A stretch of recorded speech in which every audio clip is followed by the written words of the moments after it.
오늘 함께 첫 시간을 이제 같이 하려고 하는데요. 성경 이야기라고 하는 큰 주제가 아브라함부터 요한계시록에 있는 내용까지 전체적으로 다루려고 합니다. 그러니까 1년 동안 함께 하는 그 방향을 이렇게 이야기할 수 있을 텐데요. 성경 전체의 어떤 맥락을 좀 이해하고 싶은 분들, 그리고 기초를 좀 든든히 세우고 싶은 분들 함께 또 동료해서 함께 강의 나누고 또 은혜를 함께 나누었으면 좋겠습니다.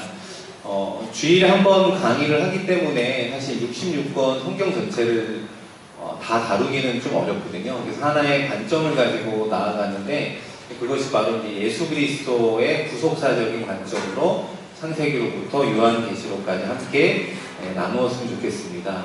그래서 예를 들면 시편이 150편까지 있잖아요. 주옥 같은 하나님의 귀한 말씀들이 있지만 이번에는 이제 시편은 이제 다루지 않고 뭐 이런 식으로 66권 중에 한 90% 이상은 함께 나누면서 하나님의 은혜가 곳곳에 숨겨져 있는 부분들을 함께 나누었으면 좋겠습니다. 앞서 광고해 주신 것처럼 주일에 강의는 1시간 정도 하고요.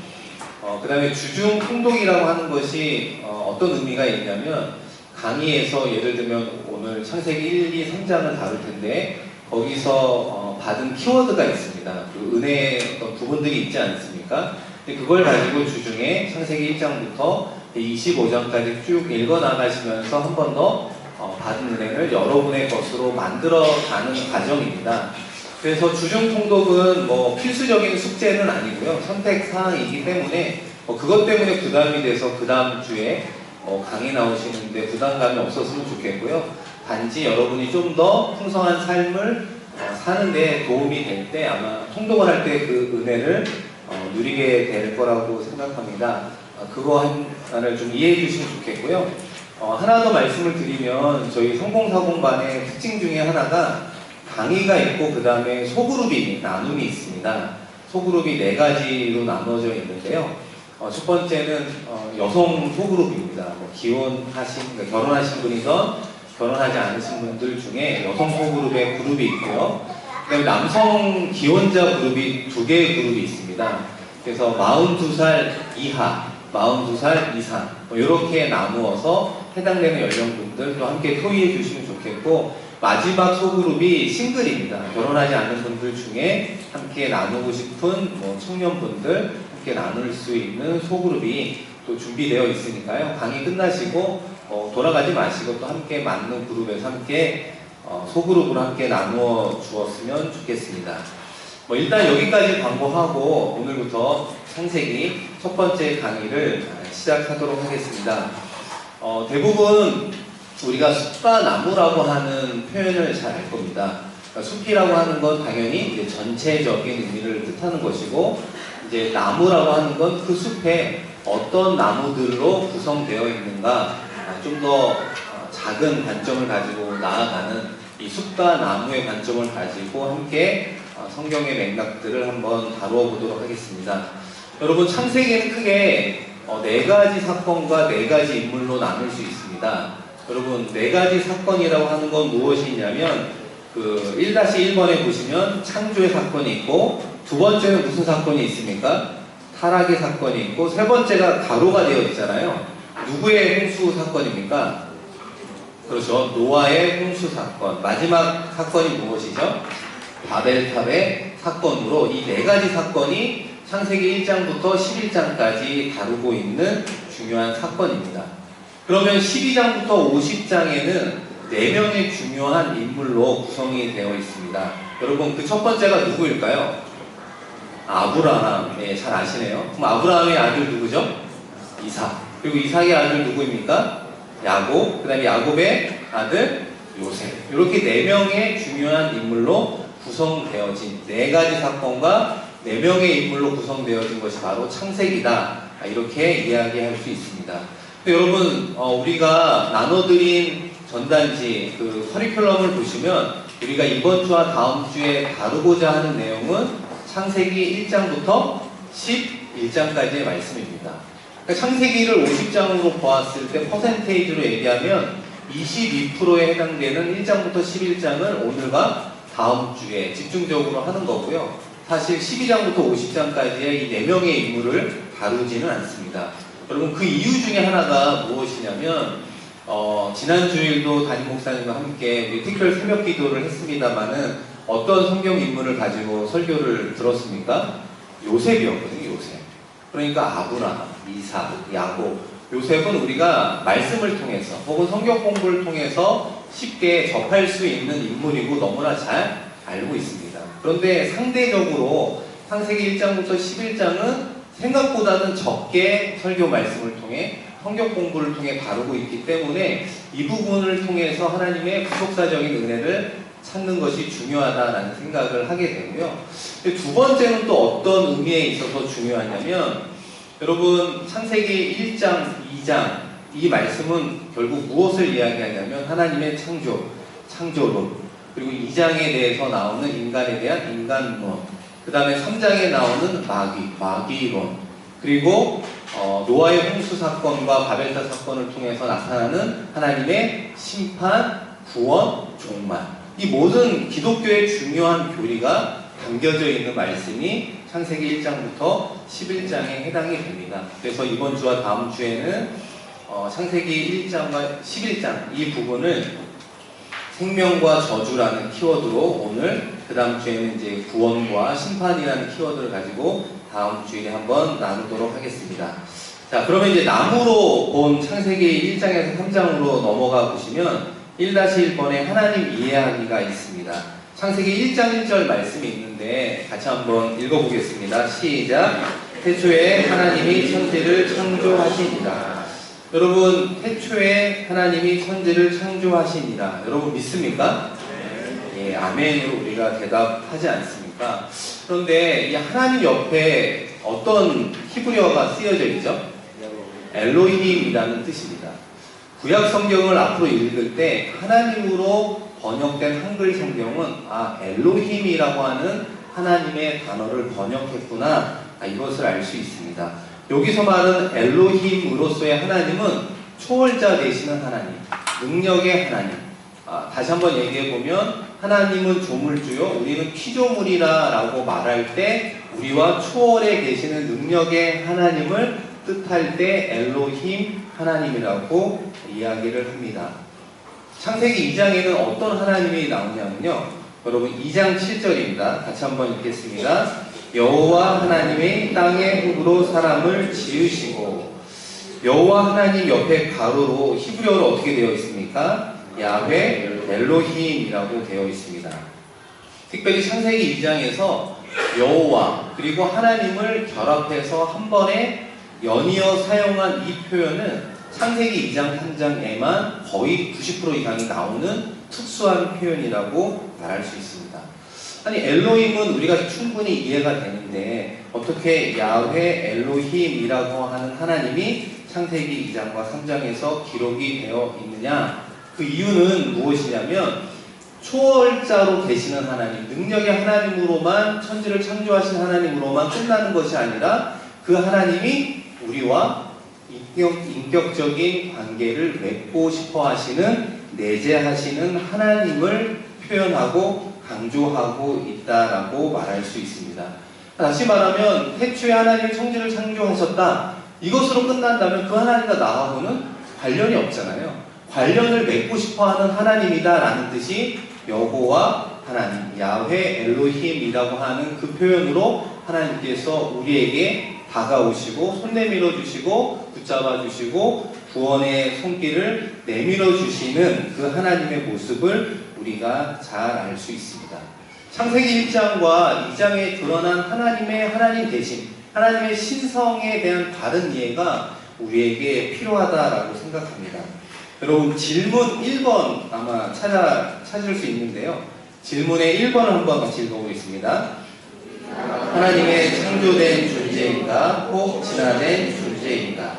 이게 일종의 창조론과 진화론 이런 어떤 느낌으로 우리가 생각할 수 있는데요. 여러분, 우리가 만약에 먼저 진화된 존재라고 생각해 본다면 이런 질문들을 한번 해볼 수 있습니다. 무인격의 물질에서 어떻게 인격적인 존재로 우리가 비약적인 존재가 될 수 있는가? 이런 질문들. 예를 들어서 원숭이에서 인간으로 진화가 됐다면 예를 들면 그 중간에 있는 생물은 왜 보이지 않느냐. 뭐 예를 들면 80%는 원숭이고 20%는 인간. 그 반대로 뭐 70%는 인간이고 30%는 원숭이니 그 중간 단계를 말하는 생물은 왜 존재하지 않는가. 이런 질문의 끝에 어떤 질문을 하게 되냐면요. 우리가 이렇게 생물학적인 진화 혹은 역사적인 진화의 산물이라면 도대체 나는 누구인가? 나라고 하는 인생의 존재의 목적은 무엇이고 그렇게 물어보면 끝에 가서 할 수 있는 대답은 없는 겁니다. 어떤 대답을 하게 되냐면 내 인생의 주인이 나구나. 내가 원하는 대로 방탕한 생활을 하던 이 짧은 인생 즐겁고 즐기는 인생으로 살아가리라. 이렇게 결론 내릴 수밖에 없는 문제가 있다고 생각합니다. 그런데 반대로 이야기해보면 하나님의 창조된 존재로서 나를 알아가는 것이 중요한 이유가 있습니다. 하나님께서 나를 창조하셨다라고 하는 그 하나님과의 인격적인 만남, 야훼, 엘로힘으로서의 하나님을 만나는 것이 왜 중요하냐? 만났을 때 비로소 내 인생의 목적이 분명해지기 때문에 그렇습니다. 왜냐하면 하나님께서 나를 창조하셨다면 창조의 목적이 있지 않겠습니까? 그 창조의 목적이 바로 우리 인생의 목적이고 한 걸음 더 나아가 우리 자녀의 목적에 되기 때문에 그렇습니다. 그렇기 때문에 우리는 두 가지 중에 하나를 분명히 선택해야 되는 겁니다. 그래서 성경은 창세기 1장 1절에 단호하게 선포하고 있는 겁니다. 태초에 하나님이 천지를 창조하셨다 라고 하는 선포로 성경을 통해서 하나님은 우리를 나타내 주시는, 계시해 주시는 하나님의 모습인 겁니다. 다시 말해서 창세기를 통해 창조론의 근거나 증거를 찾기 위해서 창세기의 말씀을 우리에게 주신 것이 아니라 내가 천지를 창조한 하나님이고 내가 너희를 흙으로 빚은 하나님이고 내가 너와 함께 인격적인 관계를 맺고 싶은 하나님이다. 이렇게 선포하는 말씀이 창세기에 드러난 하나님의 모습이요. 한 걸음 더 나아가 이 시간 함께하는 우리 모두와 그런 인격적인 특별한 관계를 맺고 싶어 하시는 하나님이다라고 이야기할 수 있습니다. 우리가 이 부분은 천지창조의 순서와 그 내용을 보면 또 이해할 수 있는데요. 여러분 맨 밑에 3번에 보시면 하나님께서 6일 동안 천지를 창조하신 순서와 하신 일들이 있습니다. 6날 동안 이제 하루하루 이렇게 창조하셨잖아요. 이것이 100구를 이루고 있는 부분들이 있는데 첫째 날과 여러분 100구를 이루는 날이 무슨 날일까요? 한번 잘 보시면 넷째 날이 됩니다. 왜냐하면 첫째 날 낮과 밤을 창조하셨고 넷째 날에 그 낮에 필요한 해를 창조하시고 밤에 필요한 달과 별을 창조해 주셨습니다. 둘째 날로 넘어가 보시면 윗물 그리고 아랫물로 나누었죠. 그런데 그 윗물의 백구가 되는 것이 다섯째 날에 새가 되는 거고요. 아랫물의 백구가 되는 것이 물고기가 되는 것입니다. 그 다음으로 셋째 날로 넘어가 보시면 그 아랫물이 물로 남아있는 것은 바다고 무트로 드러난 것은 땅이다 라고 이야기하십니다. 마지막 셋째 날에 백구가 되는 여섯째 날에 땅에 짐승과 사람을 하나님께서 창조하셨다 이렇게 이야기합니다. 이것이 6일 동안 이루어진 창조의 순서와 하신 일인데요. 여러분 우리가 개괄적으로 이렇게 살펴보지만 이 모습을 통해 느껴지는 하나님의 어떤 속성이 있죠. 어떤 속성이 있습니까? 하나님께서 질서 정연하시다. 질서 있게 창조하시는 분이시구나 라는 생각을 하게 됩니다. 그리고 또 하나는 공허한 세상을 채워주시는 하나님, 그죠? 빈자리를 채워주시는 하나님, 공허한 인생을 살아가는 우리에게 하나님께서 함께해 주심으로 기쁨으로 충만케 채워주기를 원하시는 그런 하나님, 또 이렇게 깨달을 수 있겠죠. 또 어떤 하나님이 느껴지시냐면 균형 감각을 갖고 계시는 하나님이구나 라는 것을 우리가 잘 알 수 있습니다. 근데 여러분 혹시 예전에 고등학생이나 대학생 때 창세기 1장과 창세기 2장 말씀을 느끼면서 이거 좀 이상한데? 이런 생각을 가지신 적이 없는지 모르겠어요. 창세기 1장에도 천지창조가 나오고 2장에도 보면은 인간을 만드시면서 함께 하시는 천지창조의 기사가 나오고 있습니다.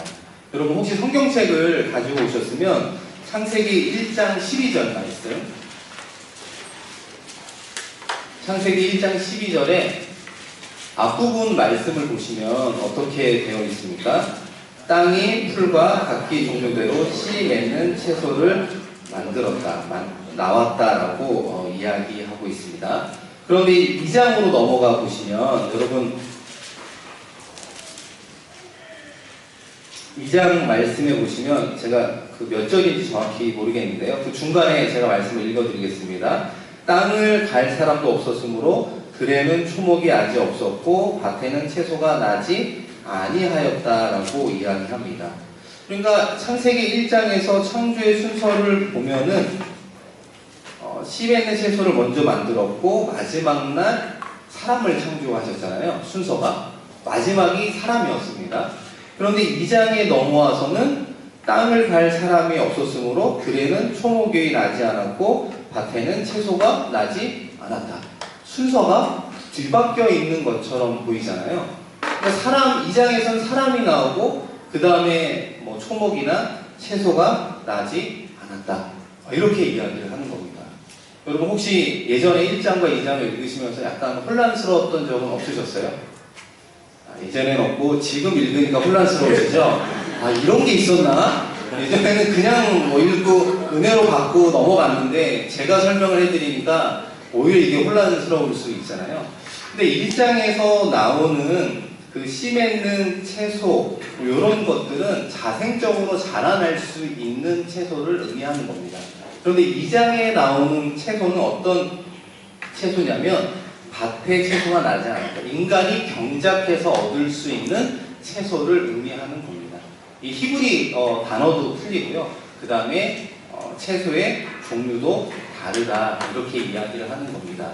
어쨌든 중요한 사실은 무엇이냐면 하나님께서 1장과 2장을 통해서 천지를 창조해 주실 때 질서와 균형을 가지고 창조해 주셨을 뿐만 아니라 그 초월자 되신 하나님이 우리에게 다가오셔서 우리의 하나님으로 관계를 맺고 싶어 하시는 하나님이다라는 것을 이야기 드립니다. 우리 이쪽으로 한번 넘어가 보도록 하겠습니다. 그 나눠드린 교환에 보시면 두 번째 장, 우리 이해하기로 넘어가 보면 창세기 1장, 2장을 지금은 이제 하나님의 관점에서 이야기를 했다면 지금부터는 우리의 관점에서 한번 생각해 보면 좋겠습니다. 2-1번에 창세기 1장 27절 말씀이 있는데요. 한번 같이 읽어보겠습니다. 하나님이 자기 형상 곧 하나님의 형상대로 사람을 창조하시되 하나님께서 1장에서 사람을 창조하실 때 하나님의 형상대로 창조하심으로 동물과 구별해 주셨습니다. 한 걸음 더 나아가 하나님과 교제할 수 있는 존재로 만들어 주셨다. 이렇게 창세기 1장에서 우리를 이해할 수 있습니다. 그런데 2장으로 넘어오면 이것이 좀 더 구체적으로 자세하게 다루어지고 있음을 알 수 있습니다.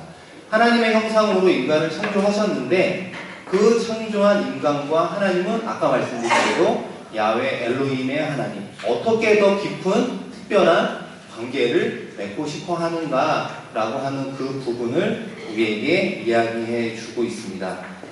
창세기 2장 7절 말씀이 아마 거기 있을 텐데요. 같이 한번 읽어보겠습니다. 여호와 하나님이 땅의 흙으로 사람을 지으시고 생기를 그 코에 불어넣으시니 사람이 생명이 되니라. 아멘. 생명이 되었던 이유는 하나님께서 그 코에 생기를 불어 넣어 주심으로 되었다라고 이야기하죠. 하나님의 형상으로만 만든 것으로 그친 게 아니라 하나님의 은혜의 영으로 우리를 창조해 주셨기 때문에 우리는 하나님 앞에 연약한 존재라는 겁니다. 연약한 존재라고 하는 건 우리가 하나님에 비해서 여러 가지 전지전능한 부분에서 약한 부분을 뜻할 수 있지만 여기서 말하는 연약함이라고 하는 건 우리가 하나님을 의지해야 된다는 것을 이야기하고 있습니다. 하나님이 있을 때 우리에게 기쁨이 있고 하나님이 우리와 함께 하나님의 은혜를 우리에게 더해주는 분으로 하나님께서 우리를 창조해 주셨다라고 이야기하죠. 그럼 하나님께서 구체적으로 우리에게 어떤 은혜의 손길을 내밀어 주고 있는가 몇 가지가 나오고 있는데요. 여러분 그 4번에 보시면 양괄호 4번에 본향이라 불리는 곳이 있습니다. 우리 창세기 2장 8절 말씀인데요. 같이 한번 읽겠습니다. 여호와 하나님이 동방의 에덴에 동산을 청설하시고 그 지으신 사람을 거기 두시니라. 아멘. 하나님께서 아담을 창조하셨습니다. 그리고 아담을 만드신 후에 아담을 위해서 무엇을 준비했느냐? 첫 번째는 에덴 동산을 만들어 주셨다는 겁니다. 누구를 위해서 만들었다고요? 아담을 위해서. 아담을 위해서 하나님께서 에덴의 동산을 창설해 주셨다라고 성경이 우리에게 증언하고 있습니다. 지금 이 에덴이 어디 있는지 정확하게 그 위치를 알 수 없지만 중요한 사실은 그 에덴 동산이 실제적인 장소였다. 이것이 중요하다는 겁니다. 누구를 위해서? 아담을 위해서 만들어준 동산이라고 말합니다. 근데 이 동산이 지금 우리에게 두 가지 의미가 있습니다. 하나는 무엇이냐면 이 동산이라고 하는 곳에는 거룩한 장소, 신성한 장소, 죄가 없는 장소, 하나님께서 말씀해 주시면 음성을 들을 수 있는 특별한 은혜가 있는 자리를 뜻하는 겁니다. 그래서 아담과 하와가 죄악을 범했을 때, 죄를 범했을 때 하나님께서 하셨던 벌 중에 하나가 무엇이냐면 에덴 동산에서 떠나게, 에덴 동산에서 살 수 없게 만든 것을 알 수 있습니다. 그래서 결국 이 동산의 거룩한 하나님을 만날 수 있다라는 그 의미에서의 그 공간이, 그 존재가, 그곳이 출애굽기에 가면 어떻게 바뀌냐면 성막으로 바뀌는 거죠. 성막. 우리의 죄를 하나님께 사하게 만들어주는 성막, 회막. 그렇게 바뀌는 거고요. 나중에 그것이 구약과 예수님 시대로는 어떻게 바뀝니까? 성전으로 바뀌는 겁니다. 근데 그 성전이 한 걸음 더 나아가 고린도전서 3장 16절에 의하면 우리 안이 성전으로 바뀌게 되는 거죠. 그 첫 번째 곳이 어디냐? 에덴 동산이다. 이렇게 이야기를 할 수 있습니다. 두 번째 의미는 무엇이 있냐면 하나님께서 아담을 위해서 최적의 장소 에덴을 만들어 주셨다라는 의미를 우리의 삶에 적용해 본다면 하나님이 나와 내 가족을 위한 최적의 장소를 마련하시고 준비하시는 하나님이다라고 말할 수 있습니다. 제가 아까 말씀드린 특세 때 이제 저희 목사님들이 안수기도를 했거든요. 근데 어떤 청년이 기도 제목 중에 하나가 무엇이 있었냐면 하나님, 우리 가족에게 적합한, 우리가 함께 살 수 있는 집으로 이사할 수 있도록 좋은 집을 구하게 해달라고. 그런 기도 제목이 있습니다. 요즘에 이제 전세가 생각보다 올라가고 있기 때문에 이제 봄 되면 또 이사철인데 어디로 이사해야 되나 고민하는 분들이 있잖아요. 근데 저는 그 기도 제목을 보면서 또 동시에 아담을 위해서 에덴 동산을 준비하신 그 하나님이 이 청년과 가족들에게도 맞는 최적의 장소, 집, 우리가 흔히 보금자리라고 말하는 그곳에 하나님께서 예배해 주실 줄로 믿습니다. 이렇게 기도했던 기억이 나고 있습니다. 여러분도 그렇고 여러분의 자녀를 위해서 기도하실 때 에덴의 아담을 위해서 에덴을 만드신 하나님, 우리 자녀가 혹은 우리가 살아갈 최적의 장소, 우리의 에덴을 허락하여 주시옵소서. 그렇게 기도할 수 있는 성경적 근거가 바로 여기서부터 시작된다라고 이야기할 수 있습니다. 그러니까 하나님께서는 아담에게 간섭했던 첫 번째가 에덴이라고 하는 동산을 만들어 주신 것이고요. 두 번째 5번에 보시면 해야 할 일이라는 소제목이 있는데요. 우리 창세기 2장 19절 말씀을 한번 같이 읽겠습니다. 여호와 하나님이 흙으로 각종 들 짐승과 공중의 각종 새를 지으시고 아담이 무엇이라고 부르나 보시려고 그것들을 그에게로 이끌어 가시니 아담이 각 생물을 부르는 것이 곧 그 이름이 되었더라. 많은 분들이 아담 이후에 육체적인 노동을 해야 된다라고 생각합니다. 땅이 저주를 받아서 그 다음부터 남자가 혹은 가장이 땀 흘려 일해야 되는구나. 그래서 노동은 하나님께서 보시기에 신성한 것이 아니다. 이렇게 생각하는 분들이 있어요. 타락하기 전에 하나님께서 아담에게 주신 일이 있었다는 겁니다. 육체적인 노동이 있었다고 이야기하죠. 그렇기 때문에 노동은 하나님께서 우리에게 주신 거룩하고 신성하고 아주 중요한 것입니다. 그렇기 때문에 하나님 앞에서 게으른 것, 나태한 것이 오히려 죄가 되는 이유가 바로 여기에 있는 것입니다. 중요한 사실은 하나님께서 아담에게 필요한 동산을 만들어 주시는 것처럼 우리 한 사람 한 사람에게 맞는 일을 만들어 주시고 인도해 주시는 하나님이라고 이야기할 수 있습니다. 마지막으로 하나님께서 어떻게 아담에게 간섭해 주셨느냐, 그것은 우리 2장 18절 말씀, 천국의 결혼식 밑에 있는 말씀인데요. 같이 한번 읽어보겠습니다. 여호와 하나님이 이르시되 사람이 혼자 사는 것이 좋지 아니하니 내가 그를 위하여 돕는 배필을 지으리라 하시니라. 하나님께서 아담을 위해서 마지막으로 준비한 게 누구입니까? 돕는 배필 하와를 준비해 주셨다. 이렇게 성경은 우리에게 이야기하고 있습니다. 그래서 2장 22절에 보면 여호와 하나님이 아담에게서 취하신 그 갈빗대로 여자를 만들어 주시고 그 하와를 아담에게 데려오셨다. 이렇게 이야기하죠. 아마 여기에는 결혼하신 분들도 꽤 있을 수 있고요. 아마 결혼의 대상자를 위해서 놓고 기도하는 분들도 있을 것입니다. 중요한 건 하나님이 내 배필을 준비해 주셨다, 준비하지 않으셨다? 준비해 주셨다 라고 성경은 이야기할 뿐만 아니라 저도 이 말씀에 근거해서 결혼을 한 것 같습니다. 제가 첫 번째 강의 때 저희 집사람을 만난 이야기를 하기가 조금 쑥스러운데요. 저와 저희 집사람은 고등학교도 같은 고등학교를 나왔고 제가 1년 선배였고 교회도 같은 교회를 다녔습니다. 청년 회장과 부회장 할 때 흔히 말해서 눈이 맞은 그런 시작이 됐었죠. 그래서 교회에서 청년 회장, 부회장 하시는 분들은 앞으로 결혼할 가능성이 제가 보기에는 많이 있는 것 같습니다. 근데 제가 청년 회장, 부회장을 했기 때문에 이 말씀을 이야기하는 것은 아니고 저희 집사람이 이제 결혼을 놓고 이제 기도를 하려고 했대요. 근데 기도를 하려고 했는데 도대체 어떻게 기도를 해야 될까 고민을 하고 있을 때 그 청년부에 신앙생활을 아주 잘하는 이제 언니가 한 명 있었대요. 이제 곧 결혼을 앞둔 언니가 본인에게 물어보니까 언니는 어떻게 결혼을 위해서 기도하는지 물어보니까 자기는 딱 두 가지를 놓고 기도한다는 겁니다. 하나는 하나님을 사랑하고 나를 사랑하는 사람을 만나게 해달라고. 아직 세상 물정을 잘 몰라서 결혼 직전이라 아마 그렇게 기도를 하신 것 같아요. 그런 기도를 한다고 하니까 역시 세상 물정을 몰랐던 우리 와이프, 지금의 와이프도 너무 멋지다는 거예요. 나도 저런 멋진 기도를 하면 좋겠다. 그 이야기를 듣고 그날 밤에 그렇게 기도를 했다는 겁니다. 하나님, 제가 하나님을 사랑하고 나를 정말 사랑해 줄 수 있는 사람을 만나게 해달라. 그렇게 간절히 기도한 그 다음날 제가 교제하자고 일종의 프로포즈를 하게 된 거예요. 그러니까 집사람이 깜짝 놀란 거죠. 일단 제가 그때 청년부 회장이었지만 동시에 또 신대원을 준비하는 입장이니까 하나님을 사랑하는 사람에 좀 가까운 사람이잖아요. 그리고 동시에 또 집사람의 호감이 있으니까 또 교제하자 이렇게 이야기하지 않았겠습니까? 저희 집사람이 지금 두고두고 후회하고 있습니다.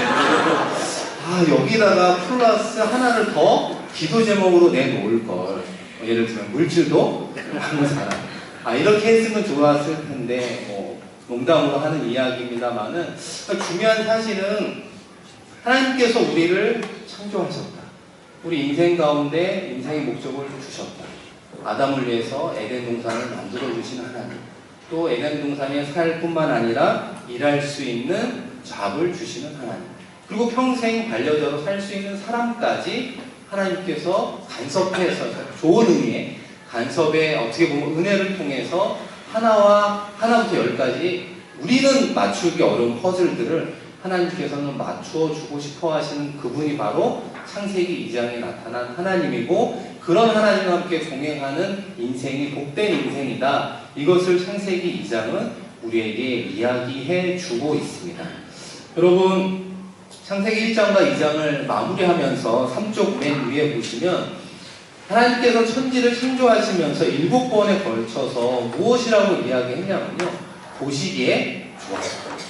보시기에 좋았더라 라고 이야기하시죠. 하나님께서 세상을 창조하셨을 때 참 아름답구나 좋구나 를 범하게 된 결정적인 것이 하나님과 같게 된다라는 인간의 야망을 건드려 주었을 때 하와가 넘어지게 되는 것입니다. 여러분, 제가 한번 물어보겠습니다. 그러면 결과적으로 아담과 하와가 선악을 알게 하는 나무의 실과를 먹었습니까? 안 먹었습니까? 먹었죠.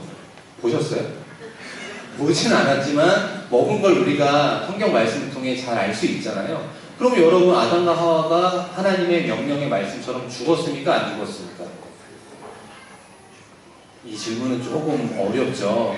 제 질문이 여러분을 혼란스럽게 하나요? 여러분, 죽었습니까? 안 죽었습니까?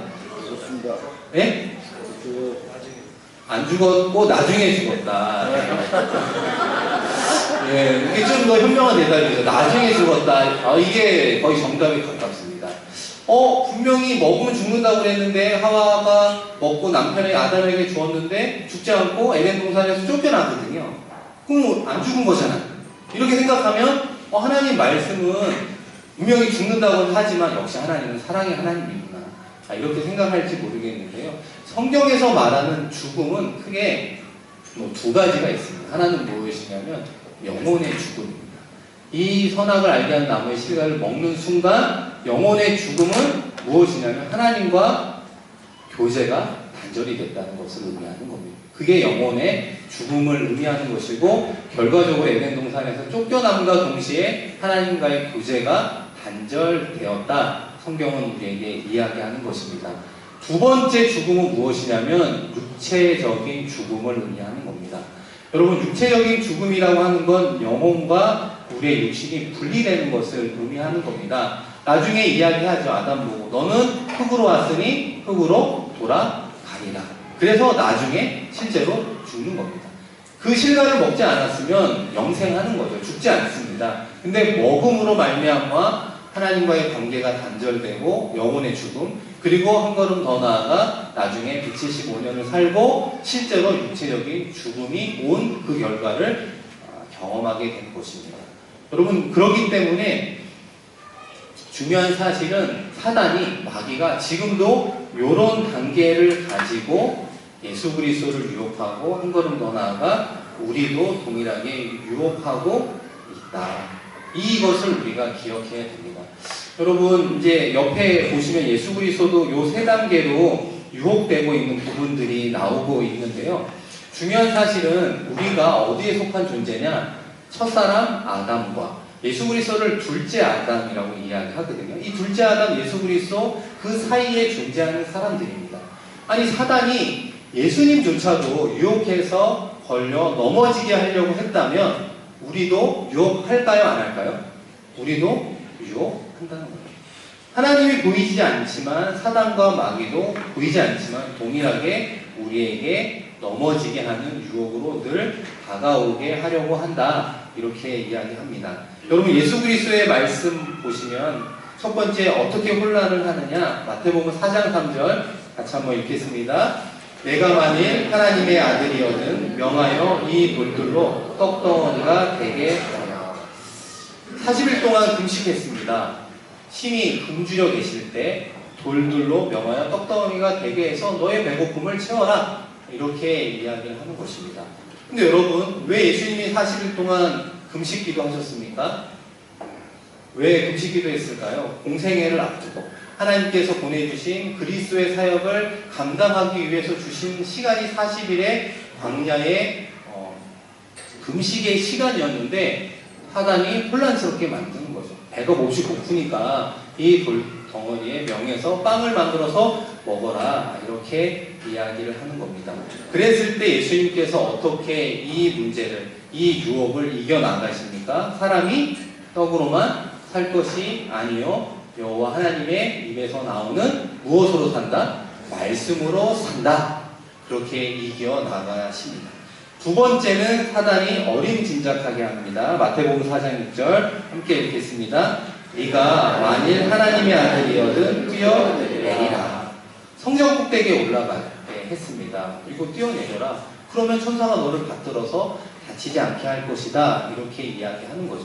하나님의 아들이면 뛰어내려도 다치지도 않을 뿐만 아니라 인간이 할 수 없는 그 위대한 일을 할 수 있지 않느냐, 이렇게 이야기하고 있습니다. 그랬을 때 예수님께서 사단의 유혹을 어떻게 이기십니까? 주 너의 하나님을 뭐 하지 마라? 시험하지 말아라 라고 이야기하면서 두 번째 단계를 넘어가게 됩니다. 마지막에 야망이라고 하는 부분을 보시면 더 마음에 와닿는 표현이 있는데요. 마태복음 4장 9절 말씀 한번 같이 읽습니다. 만일 내게 엎드려 경배하면 이 모든 것을 내게 주리라. 자신에게 전하면 이 모든 만국을 너에게 주겠다라고 이야기하는 겁니다.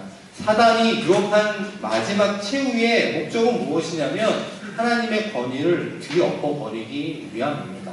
우리가 사단과 마귀에게 절하면 이 만국을 줄 수 있는 능력을 가진 존재입니까? 가진 존재가 아니거든요. 가진 존재는 하나님입니다.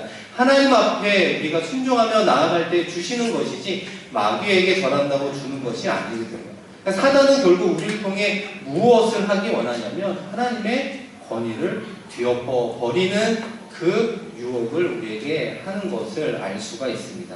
그래서 마지막에 예수님께서 주 너의 하나님만 경배하고 다만 그를 섬기라 이렇게 이야기했을 때 마귀가 예수님을 떠났다라고 이야기하면서 예수님의 시험이 끝나게 되는 것을 알 수 있습니다. 나중에 베드로 사도가 베드로전서 5장 8절에 이렇게 이야기를 하십니다. 근신하라 깨어라 너희 대적 마귀가 우는 사자같이 두루다니며 삼킬 자를 찾는다라고 이야기하는 거죠. 그러니까 우리는 두 가지를 늘 기억해야 됩니다. 하나님이 나와 함께 하신다.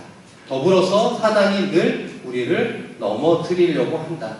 사단이 늘 우리를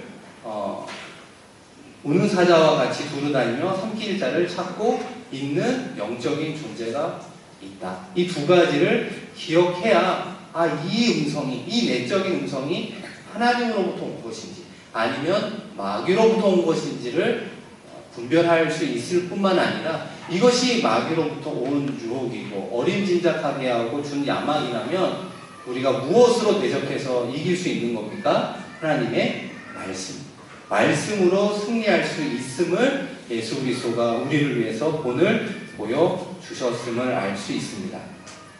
여러분 이제 한 두 가지 정도 이야기하고 오늘 강의를 마치려고 하는데요. 여러분 3번으로 가보시면 저주와 더불어 시작된 희망이라고 하는 부분이 있습니다. 사실 3장은 아까 말씀드린 대로 하나님께서 범죄한 아담과 하와를 에덴 동산에서 쫓아내 주셨습니다. 쫓아내 버렸습니다. 그런데 하나님께서는 이 죄를 지면 이 죄에 대한 대가를 꼭 찾으시는 분이거든요. 그렇기 때문에 하나님께서 이 죄에 대해서 저주를 하게 되는데 이 저주가 한쪽으로 비껴나가는 것을 알 수가 있습니다. 여러분 창세기 3장 14절 말씀 한번 같이 읽어보겠습니다. 여호와 하나님이 뱀에게 이르시되 내가 이렇게 하였으니 네가 모든 가축과 들의 모든 짐승보다 더욱 저주를 받아 배로 다니고 살아있는 동안 흙을 먹을지니라. 여러분 누구에게 첫 번째로 저주하십니까? 뱀, 사단. 악을 먼저 저주함으로 하나님께서 치시는 것을 알 수가 있습니다. 이건 충분히 우리가 이해가 되죠. 이 악의 근원이 마귀로부터 시작됐고 이 마귀가 아담과 하와를 유혹했으니까 첫 번째 저주의 대상은 뱀이 되는 겁니다. 악이 되는 거죠. 하나님께서는 비록 죄를 졌을지라도 첫 번째 저주를 누구에게 보냈냐면 악에게 저주를 보낸 겁니다. 마귀와 사단에게 저주를 보내주심으로 말미암아 그래도 우리가 살 수 있는, 숨을 쉴 수 있도록 하나님께서 공간을 마련해 주신 겁니다. 만약에 악을 저주하지 않으셨으면 우리는 영원한 죄악에 얽매여 살아갈 수밖에 없는 인생을 살아갈 것입니다. 그런데 하나님께서 악을 저주해 주심으로 말미암아 그래도 우리가 이 땅에서 주님 바라보며 승리할 수 있는 길을 열어주셨음을 알 수 있습니다. 두 번째, 누구에게 저주를 했을까? 첫 번째는 당연히 뱀이라면, 사단이라면, 두 번째는 당연히 그 저주가 누구에게로 향했을 거라고 생각합니까? 아마 아담과 하와는 좀 두려웠겠죠. 아마 분명히 뱀에게 저주를 내렸으니까 그 다음 단계는 나에게 저주가 떨어지겠구나. 왜냐하면 범죄한 건 나와 와이프니까.